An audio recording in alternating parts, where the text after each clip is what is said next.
Hey everyone, my name is Lovrick Gary and I play bass trombone, and I am a 2016 graduate of the Atlanta Symphony Talent Development Program. Currently, I'm entering in my 5th year of undergrad at the Schwab School of Music at Columbus State University in Columbus, Georgia. Today, we're going to be going over how you can develop a good practice routine.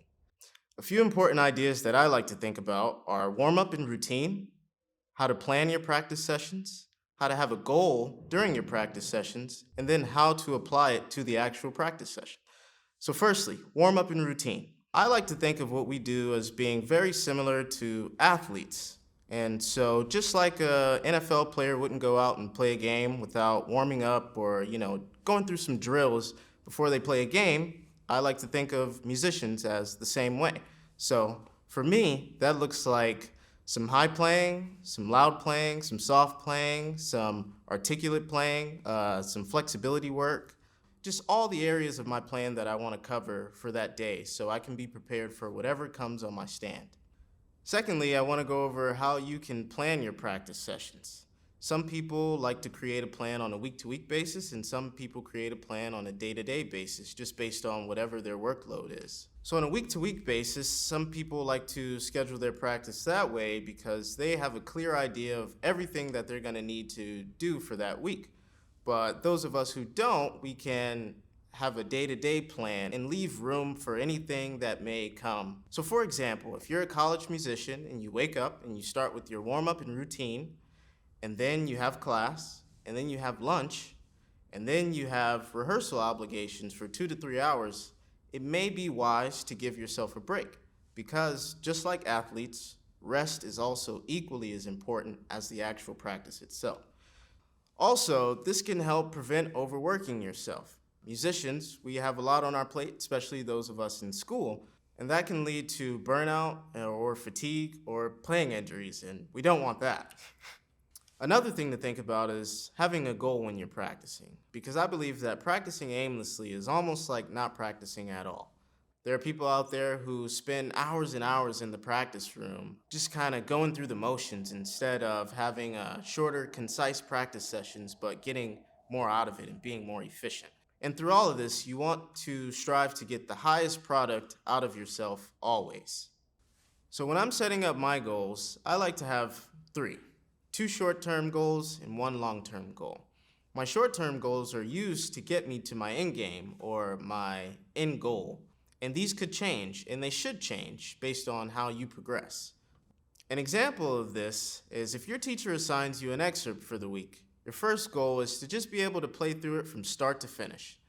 Your second short-term goal could be to play it in time and in tune. And your end-game goal is to incorporate both of your short-term goals and to also be able to play it as musically convincing as you possibly can. So now, let's put it all together. If my teacher assigned me Bordoni No. 5, a lyrical etude, here's how I would practice it. So step 1 would be to find what my strengths and weaknesses are. And an easy way to get this done is to just play through it once and record myself. And it would sound something like this.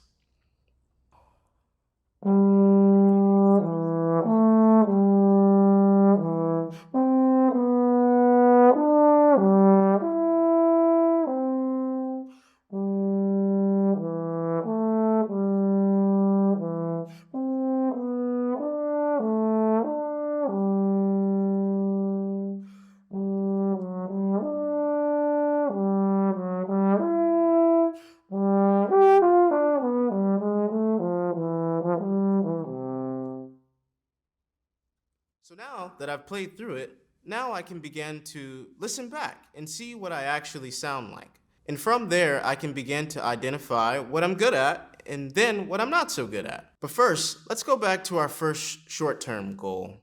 So how can we get fluid connections without any interruptions of the mechanics of the instrument? And so for us trombone players, the easy way to achieve that is by glissing and natural slurring. And what that does is allows us to just breathe in and blow out without worrying about connecting each note with slide and tongue. And so it sounds something like this.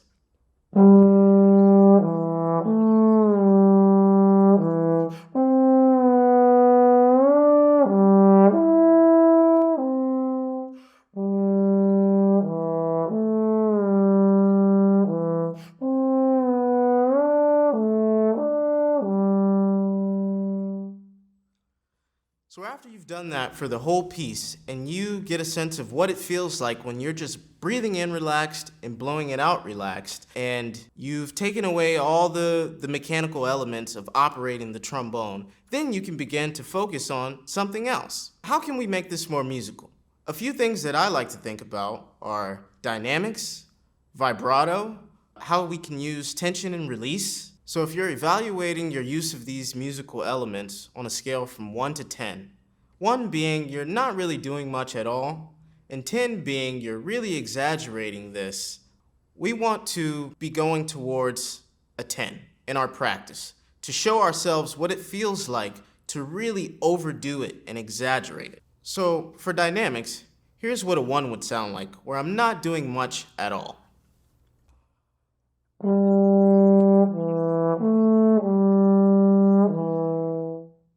Played with the same dynamic throughout. Now here's what me demonstrating a 10 would sound like.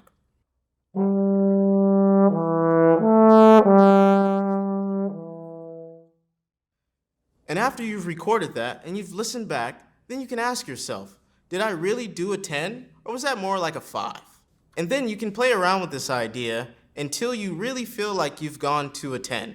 And then you can scale it back from there and find your happy medium and where you're most comfortable.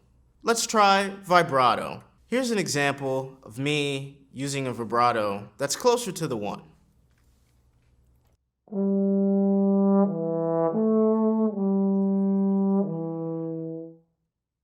Hardly noticeable. Now I'm gonna try a 10.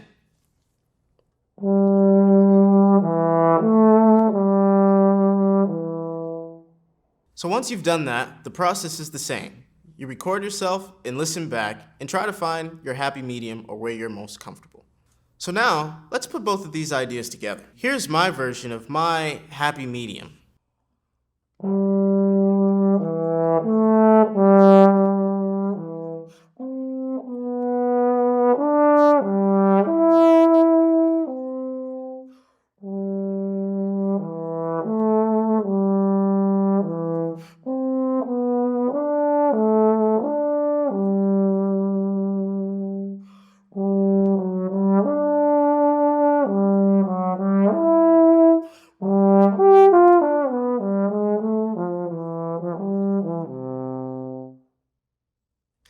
So one last piece of advice is to try to be positive during this whole process. As musicians, we often find ourselves striving for perfection, even though we all know that we won't ever get there. So a more positive way that I like to think about this is to always do the best that you can and trust the process. I remember a time where I had an ensemble audition for school, and I'd really worked very, very hard on this. And for me, it was articulating in the low range, which is still a weakness of mine. But for this audition, it was very, very important that I present this skill. So I get to the audition and I start this piece, and I realized very quickly that things weren't working. So I had to stop and start again.